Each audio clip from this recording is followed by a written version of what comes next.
오늘부터 날마다 솟는 기쁨을 누리라 라는 주제로 앞으로 10번에 거쳐서 이 빌립보서의 이 말씀을 묵상하려고 합니다.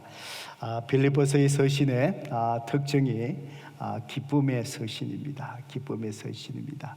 특별히 우리가 팬데믹 상황 속에서 가장 중요한 것은 이 모든 어려운 상황을 이겨나가기 위해서 어떤 환경의 변화, 그거보다도 더 중요한 것은 우리가 주님 안에서 우리의 믿음이 견고하게 서는 것입니다. 그래서 지난 또 한 8주 동안에 우리 로마서를 통해서 믿음 위에, 복음의 믿음 위에 견고하게 서자. 이제 그 다음에 또 우리에게 중요한 것은 바로 주님 안에 주시는 그분의 기쁨, 기쁨이 우리의 내면 속에서 주님의 기쁨이 넘쳐나게 해야 됩니다. 그때에 우리의 환경이 어떠하든지 간에 내 안에서 주님이 주시는 그 기쁨이 모든 것을 듣게 되는 것입니다.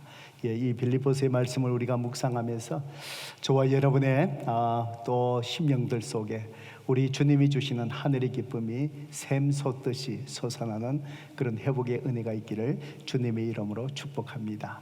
오늘 특별히 우리가 읽었던 이 본문의 말씀을 통해서 첫 번째 하나님이 우리에게 주시는 말씀입니다.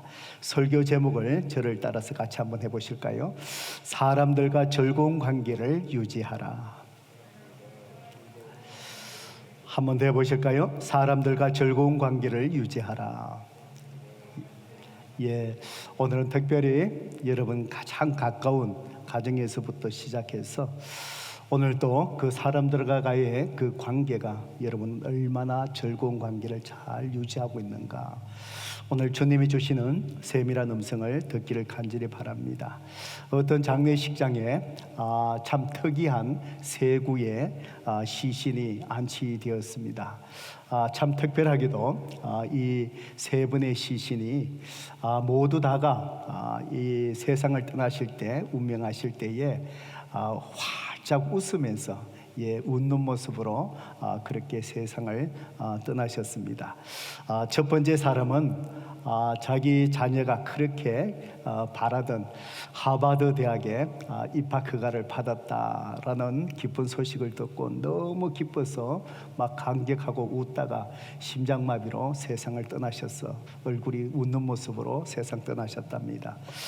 두 번째 사람은 아주 그에게 복권을 샀는데 정말 그 복권이 당첨되었다라는 소식을 듣고 너무 기뻐서 정말 웃다가 감격하다가 역시 심장마비로 세상을 떠나신 분이었답니다. 그리고 세 번째 사람은 사진 찍는 것을 굉장히 좋아하시는 분이시는데 그날 번개가 치는 날도 사진을 열심히 찍고 포즈를 취하고 이러다가 번개가 치는 그 빛이 사진기에 그 라이트인 줄 알고 치즈 하다가 그만 죽으셨답니다. 그러셔서 했다라는 그런 우스갯소리가 있습니다. 참 모든 사람은 어떻든 간에 참 즐겁고 기쁘게 살기를 원한다라는 그런 지어낸 이야기가 아닐까 그런 생각을 합니다. 그러나 많은 사람들이 기쁘고 즐겁게 살기를 원하지만 우리 자신을 돌아보아도 주위의 사람들을 돌아보아도 정말 기쁨으로 살아가는 사람보다도 늘 근심하고 걱정하고 우울하고 정말 감사하고 기뻐하지 못하고 살아가는 사람 의외로 많은 것 같습니다. 우리 그리스도인들도 매일 마찬가지인 것 같습니다. 우리가 기쁨의 비밀을 가지고 있으면서도 하늘의 기쁨을 누릴 수 있으면서도 그걸 누리지 못하고 여전히 기도하면서 세상의 것을 근심하고 환경을 바라보면서 마음의 염려와 걱정 속에 정말 기쁨을 누리지 못하는 그리스도인들도 참 의외로 많습니다. 그 이유가 무엇이라고 생각하십니까? 우리 염려와 근심을 주는 우리의 삶의 환경이 너무 힘들고 어렵기 때문에만 그럴까요? 이 팬데믹 상황이 우리를 힘들게 하는 것은 사실이지만 이 팬데믹 상황이 너무 힘들고 어렵기 때문에 우리가 기쁨을 누리지 못하는 것일까요? 아마 만약에 환경에 따라서 우리의 기쁨을 누리고 누리지 못한다고 한다면 정말 이 세상 속에 기쁨으로 살아갈 사람은 거의 없다라고 생각합니다. 왜냐하면 우리의 삶 자체가 항상 힘들고 어렵고 항상 어려운 난관들이 우리 앞에 있고 이것이 우리의 삶이기 때문에 그렇습니다. 그렇지만 이 많은 사람들이 이런 기쁨을 누리지 못하는 근본적인 그 이유가 바로 무엇이냐?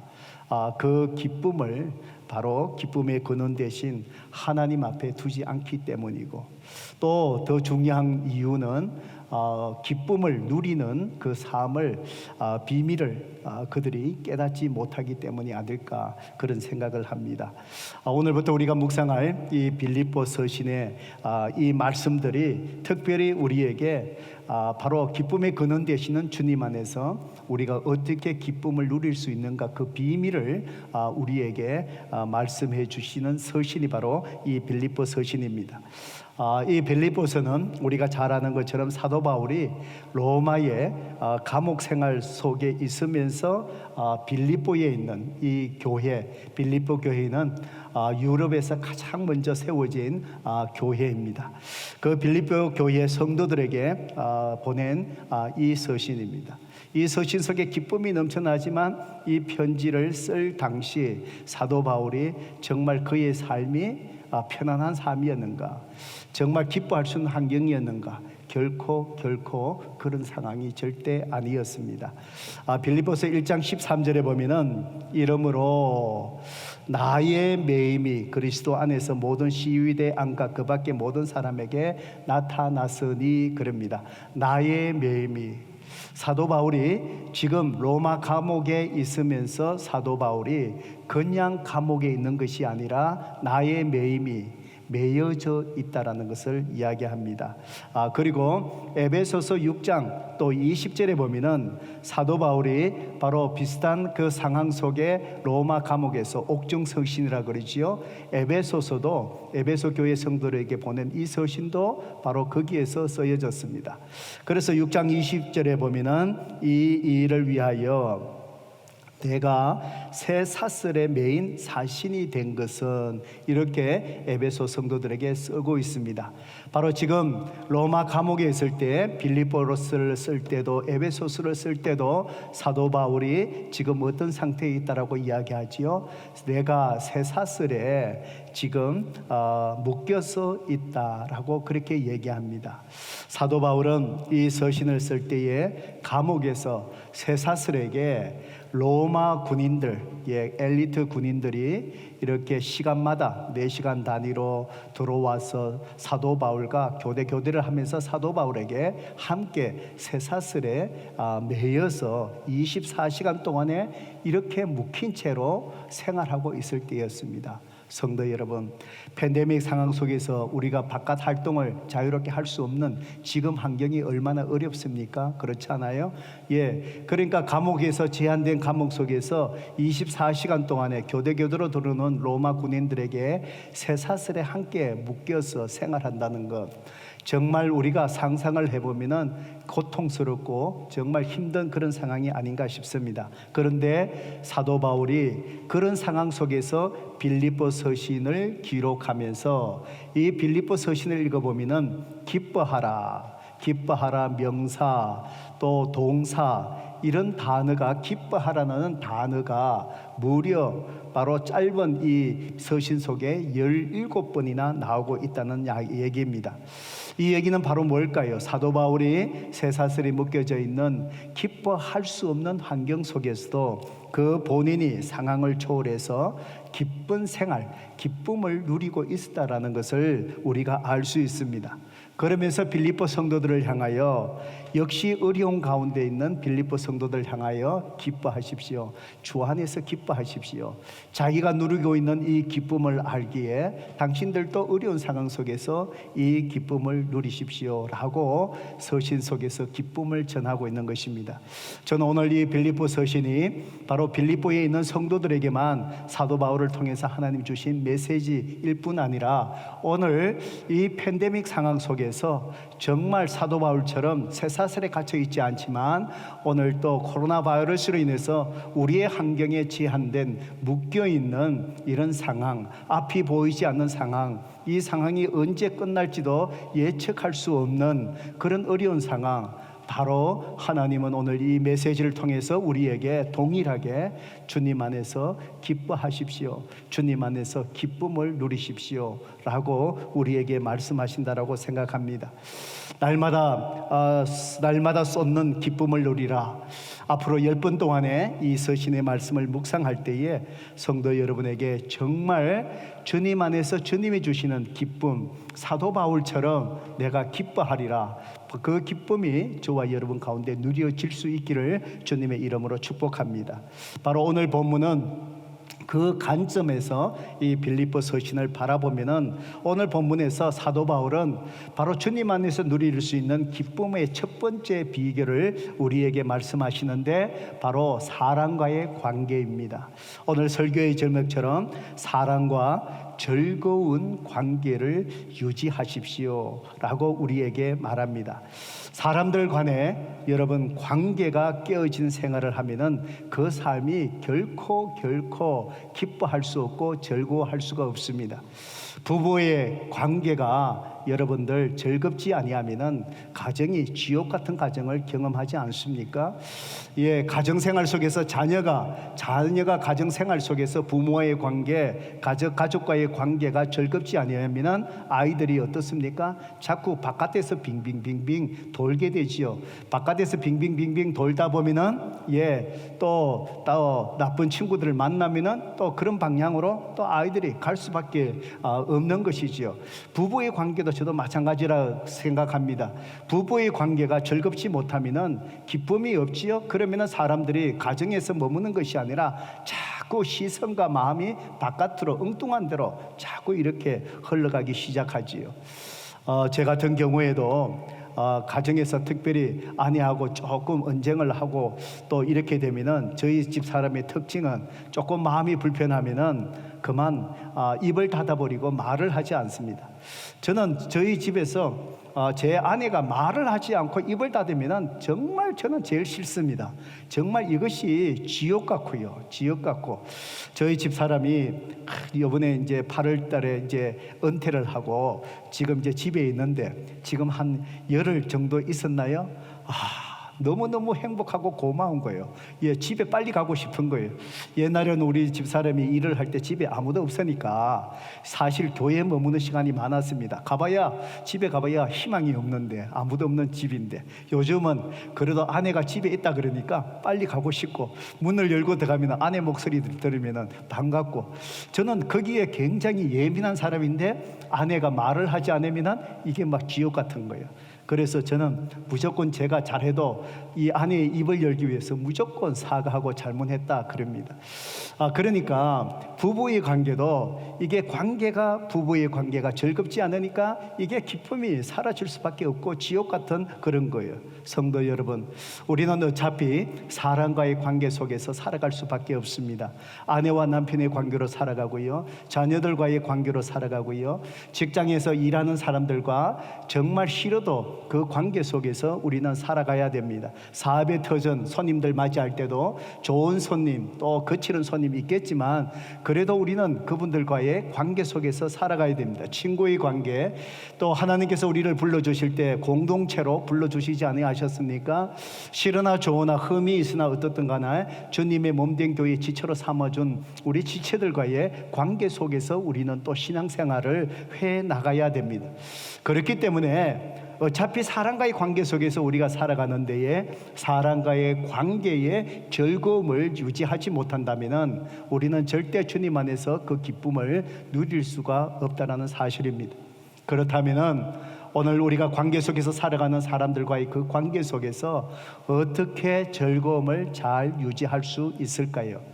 사도 바울은 오늘 빌립보 서신을 쓰면서 빌립보 성도들에게 이제 서신의 초두에 이제 인사하는 이 인사를 통해서 사도 바울이 빌립보 감옥 속에서 쇠사슬에 묶여 있으면서도 정말 주님이 주시는 그 기쁨을 누릴 수 있었던 그 비결이 특별히 빌립보 성도들 간의 관계를 어떻게 잘 즐겁게 유지해 가서 그 기쁨을 누릴 수 있는지 우리는 그것을 깨닫고 배울 수가 있습니다. 오늘 이 본문의 말씀을 통해서 사람들과 즐겁게 그런 관계를 유지하기 위해서 오늘 하나님께서 저와 여러분에게 오늘 세 가지의 말씀을 우리에게 말씀해 주십니다. 먼저는 3절의 말씀입니다. 사람들과 즐거운 관계를 잘 유지하려면 성도 여러분, 그 사람의 좋은 점만 기억하셔야 됩니다. 좋은 점만 기억하시고, 사람은 누구든지 다 단점이 많습니다. 성도 여러분, 여러분 자신은 어떻습니까? 좋은 점 많이 계시지요? 단점도 있지요? 여러분 삶 속에 여러분 자신을 돌아보면 좋은 것이 많으세요? 단점이 많으세요? 저는 단점이 많은 것 같아요. 저는 단점이 많아요. 모든 사람들에게 보면 좋은 점보다도 단점이 더 많이 있어요. 그래서 사람은 바라볼 때 산과 사람은 멀리서 바라보라 그러잖아요. 산이 멀리서 바라볼 때 푸르고 아름답지 가까이 가보세요. 거기에 온갖 지저분한 것들이 다 보이기 시작하잖아요. 사람도 마찬가지예요. 그 가까이 생활하면 생활할수록 어떨까요? 그 사람의 단점이 더 많이 보일 수밖에 없어요. 우리가 사람과의 좋은 관계를 유지하기 위해서 그 사람의 단점을 보는 것이 아니라 좋은 점을 볼 수 있어야 내가 주님이 주시는 기쁨을 누릴 수 있다는 것이지요. 사도 바울은 이제 1절과 2절의 말씀을 통해서 간단하게 빌립보 교인들에게 인사를 나누고 1장 3절에서 이렇게 기록을 하고 있습니다. 내가 너희를, 바로 빌립보 교회 성도들이죠, 내가 너희를 생각할 때마다 나의 하나님께 감사하며 그랬습니다. 사도 바울은 빌립보 교회의 성도들을 생각할 때마다 뭘 먼저 생각하고 기억을 했다고요? 항상 나의 하나님께 감사하며 항상 감사할 일에 초점을 맞추고 좋은 점, 그들의 좋은 점만 생각하려고 사도 바울이 그렇게 했다라는 사도 바울의 자세를 볼 수 있습니다. 성도 여러분, 바로 사도 바울이 감사할 일, 바로 이것만 생각할 때 사도 바울이 빌립보 교회 성도들과 빌립보 사람들을 생각할 때마다 항상 감사할 일만 생각났겠습니까? 그렇지 않아요. 사도 바울도 우리와 동일한 사람인데 빌립보 성도들을 생각할 때마다 섭섭한 생각이 왜 안 떠오르겠습니까? 자기가 고통스러웠던 일들, 기억들을 왜 떠오르지 않겠습니까? 사실 이렇게 사도 바울이 이야기할 때 사도 바울이요, 사도행전 16장에 보면은 그가 처음으로 유럽으로 건너간 빌립보에서 복음을 전하다가 빌립보 교회, 빌립보에서 정말 평생 잊지 못할 그 아픔이 사도행전 16장 보면은 기록이 되어 있습니다. 빌립보에 가서 귀신 들린 여종을 고쳐주었습니다. 이 여종을 통해서 이 먹고 사는 주인이 귀신을 고마 쫓아내고 나니까 이제 돈벌이가 안 되는 거예요. 그래서 이제 간청에 붙들어 가었고요. 그래서 사도 바울이 간원들에게 옷이 벗겨진 대로 벌거벗은 채로 매를 맞습니다.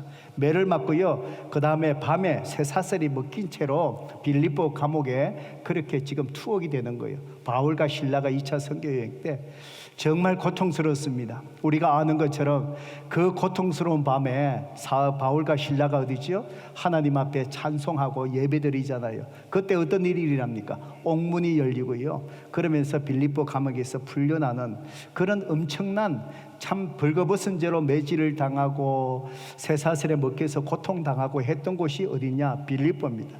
그러니까 빌립보 교회를 생각할 때마다, 빌립보를 생각할 때마다 사도 바울의 마음속에 그 아픈 기억이 먼저 떠오르지 않을까요?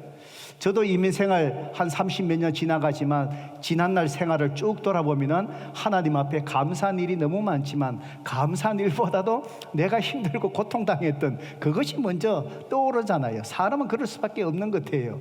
바로 사도 바울도 빌립보 교회를 생각할 때마다 정말 거기 가서 빌립보 교회를 세울 때에 자기가 고통당했던 그 아픈 기억들, 그게 일어날 수밖에 없지요. 그런데도 사도 바울은 바로 그 쓰라린 기억이 있지만서도 그는 바로 빌립보 교회를 생각할 때마다 하나님 앞에 감사하며 감사할 일만 기억했다는 것이죠. 그리고 여러분 5절 말씀 볼까요? 5절의 말씀에 보면은 빌립보 교회의 어떤 점에 대한 감사를 기억합니까? 5절에 너희가 첫날부터 이제까지 복음을 위한 일에 참여하고 있기 때문이라. 빌립보 교회가 세워지고요.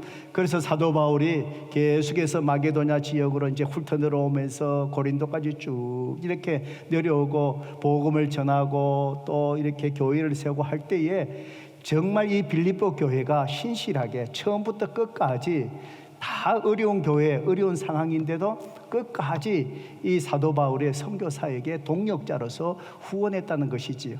그래서 사도 바울은 바로 이 빌립보 교회를 생각할 때마다 정말 힘들고 어려운 일 있었지만 그걸 생각하는 것이 아니라 항상 자기에게 정말 빌립보 교회가 잘했던, 좋았던 긍정적인 것들, 감사할 일들, 거기에 초점을 맞추어서 내가 너희를 생각할 때마다 그렇게 하나님 앞에 감사했다는 것이죠.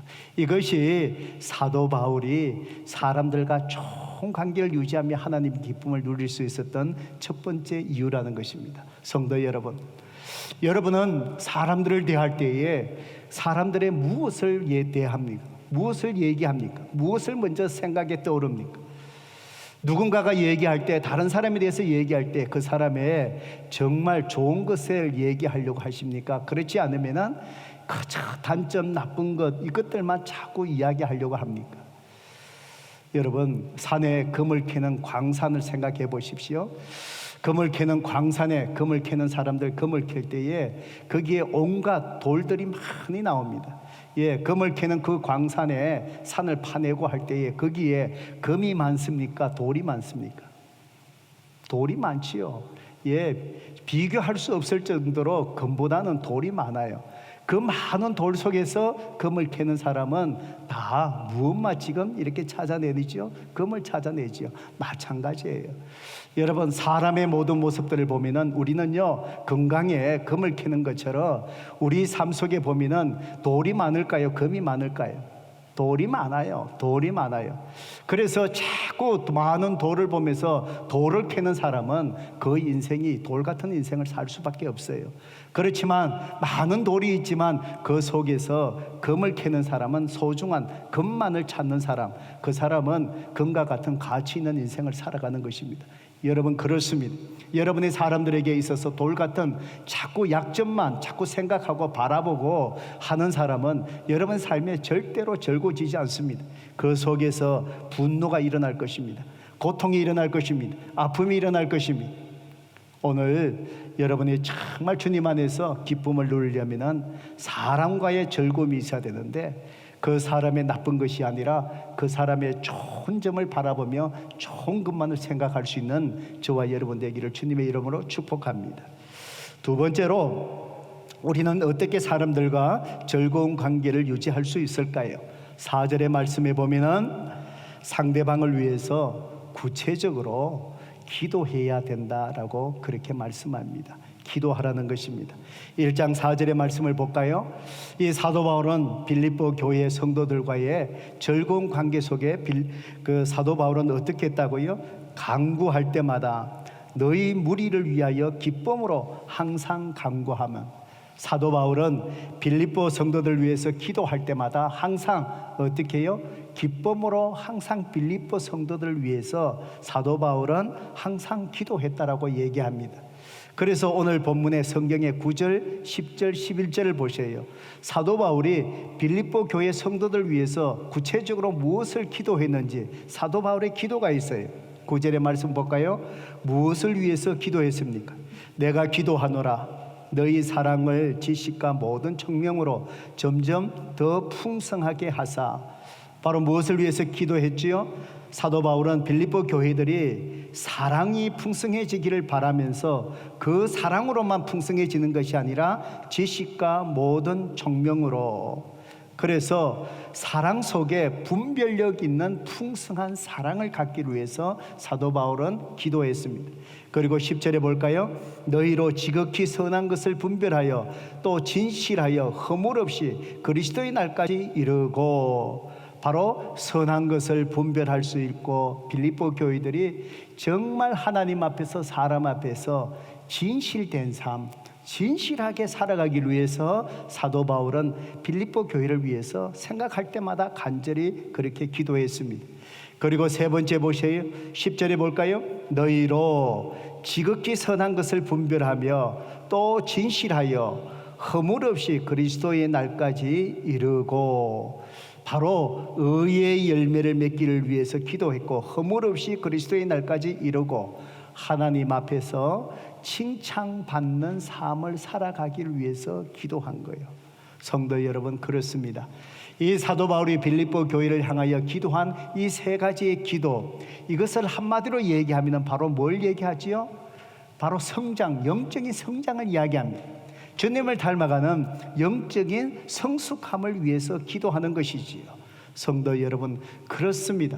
그러니까 사도 바울이 빌립보 성도들을 향하여 그들이 영적인 성장, 성숙을 위해서 이렇게 간절히 기도하는 자리에 서니까 빌립보 교회 성도들의 관계가 항상 어떨까요? 즐거울 수밖에 없어요.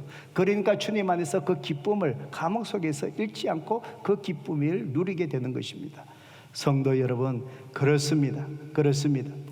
여러분들이 정말 특정한 사람과의 관계가 개선되기를 바라십니까? 여러분의 부부의 관계가 정말 관계가 잘 바뀌어지기를 원하십니까? 성도들, 사람들 간의 관계, 자꾸 사람들 간에 부딪히는 내 삶에서 이제는 사람들과의 그 관계가 정말 즐거운 관계로 잘 유지되기를 원하십니까? 여러분, 그 최선의 변화될 수 있는, 좋은 관계 바뀔 수 있는 최선의 방법이 무엇일까요? 우리는 그 사람을 바꾸려고 얼마나 많이 충고해 보셨습니까? 충고해봐도 거부당합니다. 되지 않습니다. 도움을 주려고 수없이 애써봤지만 그 사람들 듣지 않으려고 합니다. 여러분, 여러분의 자녀들, 10대에 거쳐가는 자녀들, 우리 부모들, 아이들에게 아무리 잔소리하고 충고해 보세요. 그 관계만 나빠지지 그게 좋은 관계가 되나요? 그렇지 않습니다. 아이들이 듣지 않습니다. 듣지 않습니다. 여러분, 가장 좋은 것은 바로 뭘까요? 내가 그들을 위해서 정말 기도할 때, 정말 기도 앞에서 바로 그들이 힘을 잃고 만다라는 그 사실입니다. 내가 바뀌어야 됩니다.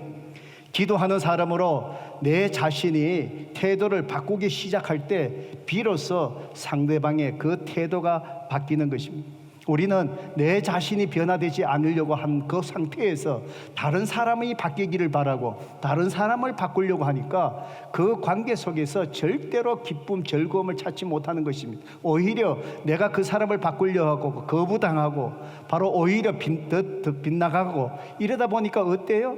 내 속에 더 많은 분노가 일어나지요. 그러니까 기뻐하지 못하는 거예요. 내가 바뀌어야 됩니다. 내가 바뀌려면 첫 바뀌는 그 모습이 뭘까요? 그 사람을 위해서 사도 바울처럼 빌립보 교회를 위해서 기도하듯이 바로 주님 안에서 변화되고 성숙되고 정말 그런 사람으로 가기를 바로 기도하는 자리에 서야 된다는 것입니다. 내가 먼저 기도하는 자리로, 기도하는 사람으로 변화될 때 그때 하나님께서 그 사람을 바꾸시고 정말 즐겁고 기쁜 관계 속에 하나님께서 바꾸어 가시게 되는 것입니다. 성도 여러분, 좋은 사람과의 관계를 유지하기를 원합니까? 정말 힘든 사람들, 어려운 사람들, 그 사람을 위하여 간절한 마음으로 기도하는 자리에 먼저 설 수 있기를 주님의 이름으로 축복합니다. 마지막으로 또 우리는 어떻게 사람들과 즐거운 관계를 잘 유지할 수 있겠습니까? 이제 6절의 말씀입니다. 6절의 말씀에 보면은 하나님께서 그들을 성숙하게 만드실 때까지 우리는 기다릴 수 있어야 한다라는 것입니다. 기다려야 합니다. 나무 한 포기도 심고 나면 열매를 맺기까지는 몇 년을 기다려야 되지 않습니까? 예, 우리는 한 사람이 성숙하게 만드실 때까지 좋은 관계를 유지하기 위해서는 이것을 알고 기다릴 줄 알아야 된다는 것입니다. 사도 바울은 빌립보 교회 성도들과 정말 즐거운 관계를 유지할 수 있었던 것은 빌립보 교회 성도들이 정말 하나님 앞에서 성장하고 성숙할 때까지 그는 기다릴 줄 아는 분이었습니다. 바로 6절의 말씀이죠. 6절의 말씀을 보셔요. 너희 안에서 착한 일을 시작하신 이가 그리스도 예수의 날까지 이루실 줄을 우리는 확신하노라 그랬습니다. 바로 사도 바울은 빌립보 교회 성도들에게 너희 안에 하나님께서 착한 일을 시작하셨다라는 사실을 알고 있었습니다. 착한 일을 시작하셨다는 말씀은 바로 무슨 얘기입니까? 그들이 예수 그리스도를 믿고 정말 그들의 삶을 하나님께서 이제 변화시켜 나가고 계시기 시작했다 이 말입니다. 그렇습니다. 우리가 예수님을 믿고 나면은 한순간에 다 변화되는 것이 아닙니다. 예수님을 믿고 나면은 이제 내 삶이 주님을 닮아가는 바로 성화, 변화되어가는 삶의 출발점에 섰다는 겁니다. 사도 바울은 이것을 분명히 알았습니다. 빌립보 교인들이 바로 어떤 상태에 있나 주님을 만나고 난 뒤에 하나님께서 착한 일을 지금 시작하셨다. 그들이 변화되어가는 시작점에 있다는 것을 분명히 알았습니다. 그리고는 사도 바울이 뭐라고 얘기하지요? 그리스도 예수의 날까지 이루실 줄을 우리는 확신하리라. 지금 계속해서 변화되어 가고 여전히 그들은 불완전하다. 변화되어야 될 일들이 더 많다. 여전히 그들은 불완전하다. 그래서 이제 변화를 시작한 주님을 닮아가는 거룩한 모습으로 변화를 시작한 하나님이 주님이 다시 오는 날 바로 재림하신 그때에 온전하게 바로 그들을 변화된 성숙한 사람으로 바꾸실 줄을 내가 확신하노라. 그래서 사도 바울은 어떻다고요? 그걸 알기에 빌립보 교회에 정말 부족한 점이 있다 할지라도 사도 바울은 바로 주님께서 성숙하게 만드실 때까지 사도 바울은 기다렸다는 것이죠. 바로 이것입니다.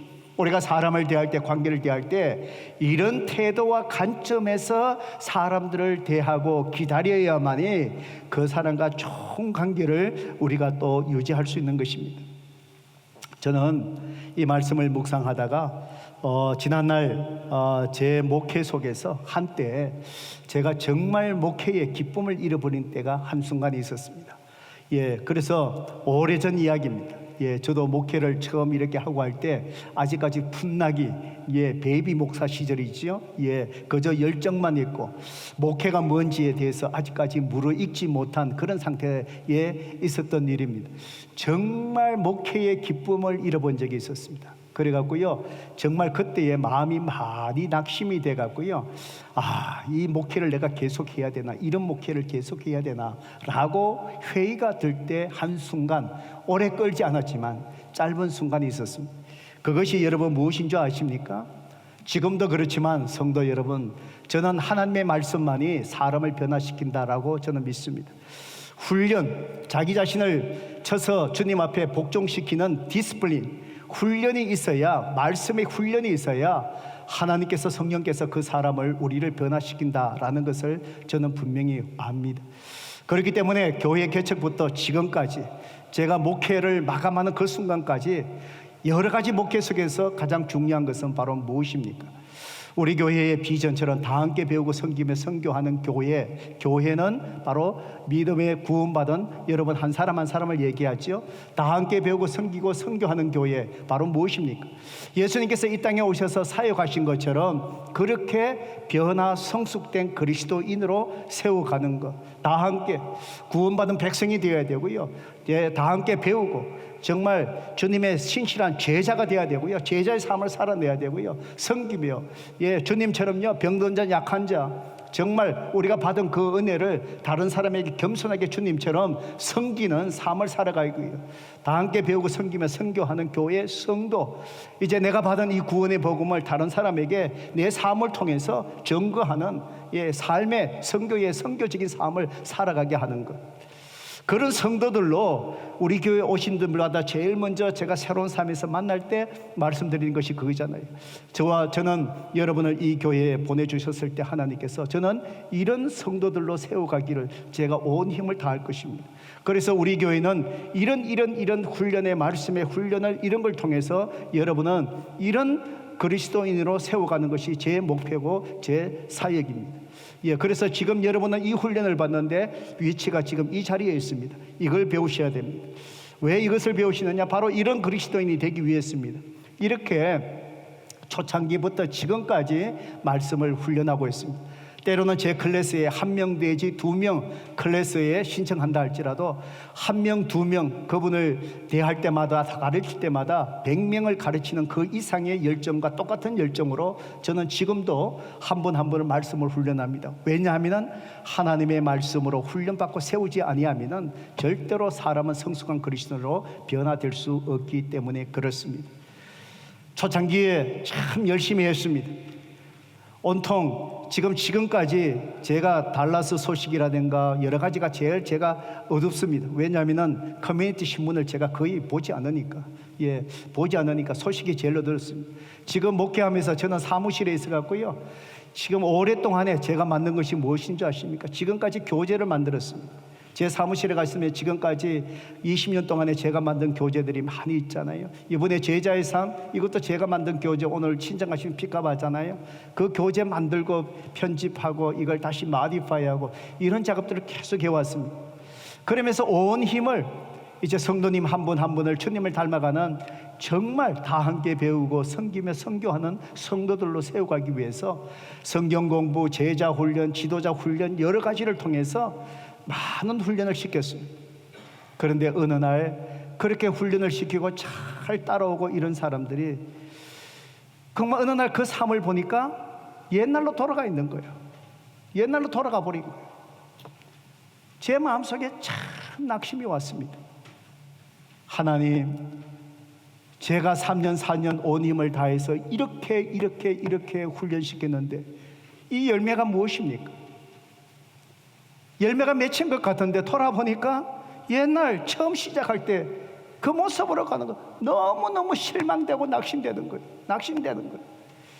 그때에 제자 훈련하고 말씀으로 가르치고 여러 가지 훈련 만들고 교재 만들고 이 열정들이 한순간에 막 사라지는 거예요. 소진이 되는 거예요.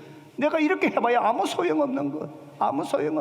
이렇게 해봐야 저렇게 옛날로 돌아가서 오히려 저 사람이 예수 믿은 사람인지 정말 주님을 만난 사람들이 회의가 될 정도로 그냥 사람이 달라져 버린 거예요. 내가 지금 이것을 계속 해야 되는가? 기쁨이 사라지고 낙심이 사라지고 내가 이런 목회를 계속 해야 될 것인가? 마음이 힘들었습니다.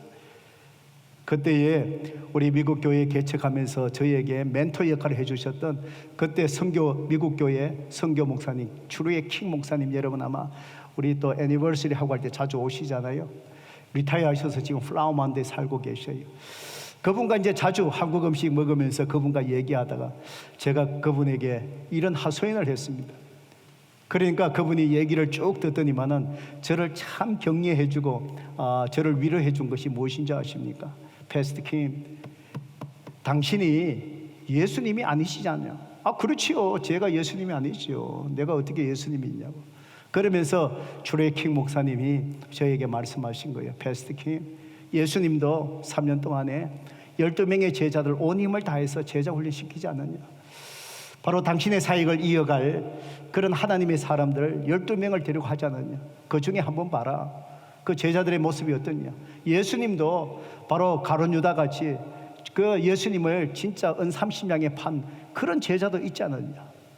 예수님도 그러셨는데 패스트 킴, 당신이요 그런 그 당연하지 않느냐. 얼마나 제가 위로를 받은지 몰라요. 그 순간에 깨달은 게 맞아. 내가 예수님도 그러시는데 내가 뭐라고. 예수님의 수제자가 3명 나왔잖아, 그지? 그래서 예수님도 그런데 내가 뭘 그러나. 그러면서 다시 이렇게 추스렸습니다. 내가 왜 이렇게 목회의 기쁨을 잃었나, 그 모습을 보고 잃어버렸냐. 가만히 생각해 보니까 그 사람을 변화시키는 것이 성령님이 변화시키게 해야 되는데 내가 변화시키려고 한 거예요. 그렇잖아요. 여러분 성경 공부 인도하고 우리 목자 목녀님들, 내가 내 맡은 양들을 변화시키려 하면은 안 돼요. 나는 아니에요. 나는 주님의 도구예요. 심부름꾼이에요. 성령님께서 그 영혼을 만져주셔야 되고 나는 그저 도구가 되어서 하는 것이지. 가르칠 기회에 말씀을 가르치고 섬겨야 될 기회에 섬기고 사랑해야 되니까 내가 사랑하는 것이지요.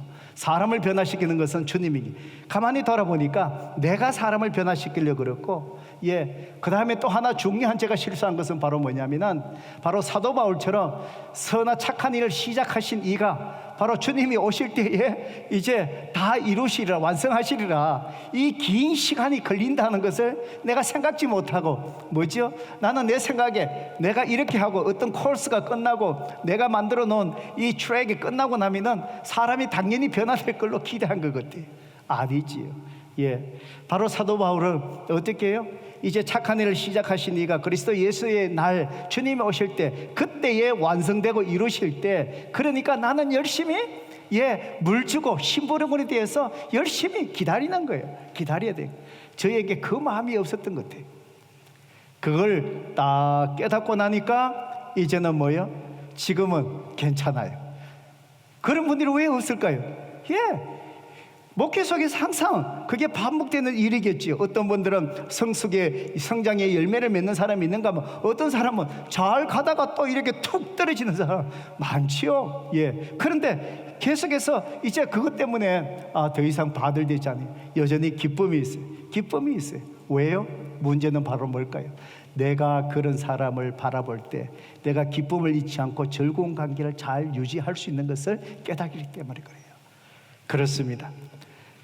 그 사람이 때로는 넘어지고 실족하고 때로는 허물이 있다 할지라도 뭐만 기억하는 거예요? 좋은 점만 기억하는 거예요. 좋은 점만 기억해요. 맞아, 저 집사님에게 이런 좋은 점이 있어. 저 집사님에게 이런 하나님 앞에 주신 기프트가 있어. 이 좋은 점이 있어. 이것만 생각하는 거예요. 이것만 생각하는 거예요. 그리고 그분을 위해서 안타까운 마음으로 내가 왜 저럴까 비난하고 그런 것보다도 아픈 마음으로 기도하는 거예요. 기도하는 거예요. 기도하는 거예요. 주님, 저분을 변화시켜 주세요. 저 사람의 하나님께서 만져주세요. 계속해서 기도하는 거예요.